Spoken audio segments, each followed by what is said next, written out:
November 15th at 4:25 Eastern is circled on my calendar. Patriots Giants at the Meadowlands. We know the G-Men had the Pats number back in 2007. In 2011, of course, winning the Super Bowl. But this time around, New England is favored by 7 to stay perfect. Skip, what chances do you give the G-Men to win this one? I must admit to you, when I first saw this betting line this morning, only 7? Oh, God. It sort of gave me pause. I thought, well, somebody in Las Vegas, people who are very smart at what they do, they're giving the Giants a little bit of respect here. Just a little bit. It's only 7. I thought it might be 10. And I will be the first to admit to you, Eli Manning against the Patriots scares me to death. I'm not kidding. I'm not faking. I'm telling you from my heart, he scares me to death. Eli Manning versus New England has nuclear capability. You want to know why? He is descended from, as you always say, NFL royalty. Son of Archie, little brother of Peyton. And Eli Manning grew up around pro football thinking he was really great at what he was about to do because his father was really good and his big brother is really good, and he should be really good. He's 6'5", he's got all the talent in the world, and he is the weirdest quarterback in the history of this league.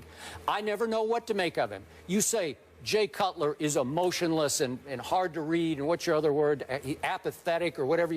Half the time I think Eli's Jay Cutler, except Eli he's Jay Cutler with 2 of the most unlikely and lucky playoff runs in the history of this league. Both of them resulting in Super Bowl wins, lucky Super Bowl wins over my New England Patriots, my Tom Brady Patriots. And I never know if Eli cares or doesn't care because he will try anything at any moment, and if it blows up in his face, he just shrugs and goes on because he's Eli Manning. His father's Archie. His big brother's Peyton. He's made all the money he'll ever need in the world, and he just goes on to the next play, which is why Eli Manning has led this league in turnovers, in interceptions 3 times. And my favorite stat, would you believe that since the start of 2007, listen to this, Jay Cutler is 2nd in the NFL in turnovers since the start of 2007. Guess who leads in turnovers since 07, the start of 07? Eli, by far. He has 181 turnovers to Jay Cutler's 2nd place, 161. That's Eli Manning. When you least expect it, he will just blow up, and then he'll blow up on you. And listen, those 2 plays in the Super Bowl, the first one to Tyree, it's the biggest pass in a prayer I have ever seen. It's 3rd and 5 at the 44, their own 44. I don't know how he got away because he's not that athletic. And then he just flings it to nowhere. I don't know what Rodney Harrison was doing. He wasn't doing anything. We'll talk about him later in the show. But all of a sudden, Tyree goes up, and it sticks in his face mask. I wouldn't say he wasn't doing anything. Yeah, well, I saw him jump up and you got to get your hand on the ball. It hangs up there for 14 seconds. You got to get your hand on the ball, and it sticks in Tyree's face mask. He'd caught 4 balls all season. This is impossible. And Tom Brady had done what he always does. He had clutched up and thrown the touchdown pass to Randy Moss with a couple of minutes left, and all of a sudden it's 14-10, and all of a sudden it's 17-14 Eli. How did he do that? And then in the next Super Bowl, Eli, they're backed up, they're in jail, they're stuck at their 12-yard line, and he throws one down the chimney to Manningham. It was a great throw. That was a great throw. I got to tell you. But it followed on the heels of the unluckiest throw in Tom Brady's career, because I'm getting ahead of our video here, but just before that, Brady had Wes Welker right down the seam, just wide open. Just lead him a little bit. Just lead him just a little bit, Tom. Hit him in stride. It's going to be a touchdown, and the game's going to be out of reach. But no, he threw it a little behind him. Tom Brady made a bad throw. I said this. I said it at the time. I thought it was a bad throw. I don't recall. That's so just me. I'm touched. Okay. There was a moment for me. I said it the next day. A lot of people said Welker dropped the ball. I thought it was a very difficult, because you're going to make Wes Welker, who's not your typical deep threat wide receiver, flip in the air and try to catch the ball over the wrong shoulder. He just made a bad throw. But if he makes a good throw, we're having a different conversation right now. Eli Manning, turnover machine. But Eli Manning made 2 Super Bowl runs that put him on the national map. So will he be afraid of this moment? No. He'll go out there and do what he does. I think that you're a bit too hard on Eli Manning. I can understand the bitterness. It makes total sense because it robbed your boy Tom Brady of not one, but two Super Bowls. And so you haven't gotten over that. You're still lamenting those experiences, the emotions that come with it. You're a bit depressed. You haven't recovered, typically so. I haven't. It's about 8 years ago, one of them, and 4 the other one. But I would say I think it was yesterday. It feels like. I'm looking at Eli's numbers right now. He did lead the league in interception 3 times. Skip. In 2007, it was 20. In 2010, it was 25. Yep.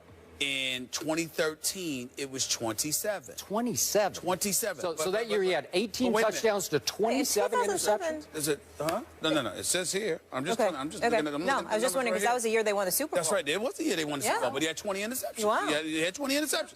What I'm saying to you, Skip, is this. When you look at these numbers, what you're missing is in between. After the 20 interceptions, 10 and 14 over the next 2 years. After the 25 interceptions, just 16 and 15 the next 2 years. After the 27 interceptions, 14 last year, and thus far he only has 6. All I'm trying to say to you is that Eli Manning is a 2-time Super Bowl champion for a reason, and you need to respect that. Then you look at a Reuben Randall. You look at an Odell Beckham Jr. I don't recall Eli Manning having those requisite weapons. Manningham was good, and you had some other weapons, but you didn't have an Odell Beckham Jr. on your squad. You look at some of the guys, some of the responsibility, rather, that Tom Coughlin and the Giants organization has placed on Eli Manning's shoulders. You know, it's similar to what is asked of Tom Brady in order to do what he did, except for some reason, whether it's schematically or otherwise, okay, you have continuity with the coordinators. You have continuity with Bill Belichick. Even though you've got the continuity with Tom Coughlin, there's always been some upheaval as to what the offense should be doing because of the offensive line, the lack of protection to Eli, the absence of a running game. There's been a whole bunch of stuff that comes with it. So I don't look at Eli as some marginal quarterback, and I don't talk about him that way. There at no time has Eli Manning reminded me of Jay Cutler. At no time has that happened. Well, it's more, you know, I don't know if it's Gomer Pyle or what was the character's name for the 50s? The aw shucks kind of guy from the Andy Griffith days. I keep trying to remember. I think that's who Eli Manning reminds me of to some degree. Okay, I'll buy that. The aw shucks kind of guy or whatever. But he didn't seem indifferent. He didn't seem apathetic. He's just always somebody that, you know, his actions weigh heavily on him. He actually cares a lot about what he's doing. And as a result, when he messes up, you can see it in him. It's not like I don't see a guy. I've never looked at Eli and felt like he didn't care. No. I don't think it bothers him a bit to throw an interception. I just don't. Oh, yeah, that's because he's Eli Manning. Well, listen, he'll be just fine. He's not going to lose his job. That's not the Eli I see, and I don't think it's the Eli Molly see. No. I think it's the Eli you see because you're trying to knock him because he beat your boy 2-on-1 again. I knew it. It's okay. It's 2-on-1. I appreciate the help, but I don't need it. Let me be very, very clear. You haven't gotten over the fact that your boy lost 2 Super Bowls to Eli Manning. Okay, so I'm looking at the QBRs for Eli Manning every full season since 07. Okay. I don't even see one over 66. It's on scale of 0 to 100. That's how wildly inconsistent he can be. You in the 50s, you told me that was average. Okay. So what's the 60s? Okay, 60. It's just It's okay. rated right now. Is that but here's the point. On 2 Super Bowl runs to 2 Super Bowl championships, he had a QBR for those games in that postseason of 73 and 73. Well, that's extraordinary, man. I mean, that's just, and remember, the first one was all on the road. He goes on the road, and then he beat Aaron Rodgers at Lambeau. How could you do that? So you know how you can do that when you have talent and you care. Jay Cutler has talent, but he doesn't care. Go ahead. Timeout, point of order. The Godfather quote, you never tell anyone outside the family what you're thinking. That's what Eli lives by. He doesn't show emotion. The Mannings don't show their emotion. It doesn't mean he doesn't care. It means he's not soft. Second point of order. Do you star in a Gatorade commercial?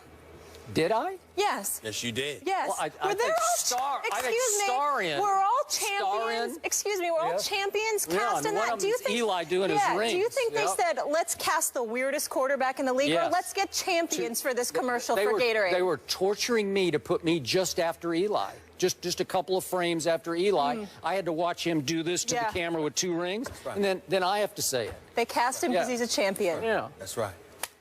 Respect there the you man. go. Yeah. You probably asked to be a part of that Gatorade commercial because of Eli. I did not. That might have been the reason. It was a setup. That might have been the reason. Yeah. I don't think it was a setup. They didn't call Tony Romo. They called By the way, Eli. it's a great Remember commercial. that. It is a great commercial. Thank you. Proud of you, bro.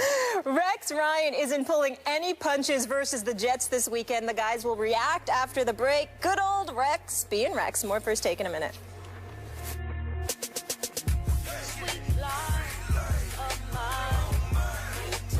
The Bears get their third victory of the season, defeating the Chargers at Qualcomm 22-19.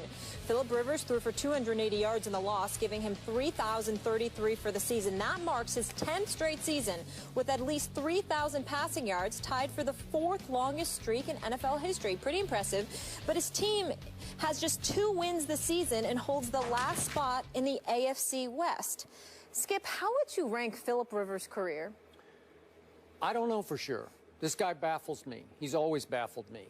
We did a show in Miami around the time LeBron broke through and won his first ring. Remember that over the Thunder? Mm-hmm. And we had a question in the show about Phillip Rivers, I'm sorry, it's about which athlete needs to break through now. Who has the most pressure on him? So I'm going back. What is that? 5 years almost now. 4 years, and I picked Phillip Rivers. He needs to validate his sort of top 10 ranking as a top 10 or even top 5 quarterback statistically with something big in the playoffs, a big playoff run.